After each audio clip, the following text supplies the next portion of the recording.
Sawubona, ukhuluma noPlasando kaMjwaha. Besisacela uzi-introduce kubazalwane ababukela le video. Mina ayabonga ngokaZungu ngiphuma ebranchini yaseDoni ngaphandle kwesandla sababuZungu. Selokhu-ke liqalile iphasika, uzizwe kanjani noma uyizwe injani inkonzo yakuleli phasika la 2026? Yizwe imnandi kakhulu inkonzo ya 2026 ngoba nje kuningi amazwi sitholile ade sikuzele.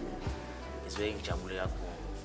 Ngike ngakubona kulezi nkonzo esezike zenzeka ushaya isigubhu, kanti emabandleni amaningi sike sibone isigubhu shaya abantu besifazane. Wena ngabe ukushaya isigubhu ukufunde kuphi?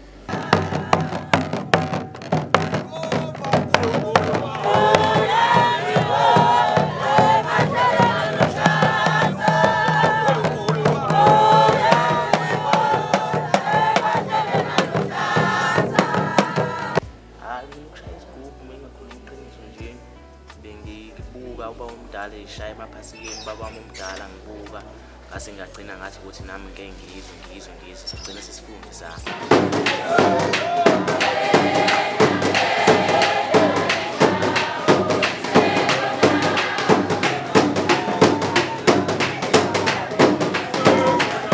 Siyabonga kakhulu isikhathi sakho. Besisacela nje uvalelise kubazalwane futhi sithemba ukuthi sizokwazi ukuphinde sikubone inkonzo kaJulayi ekuthiwe inge-12 zikaSepthemba. Ngiyavaleleka kakhulu emathupeni abazalwane baseMathupia. Ngiyathemba ukuthi ngizoba khona ngoJulayi.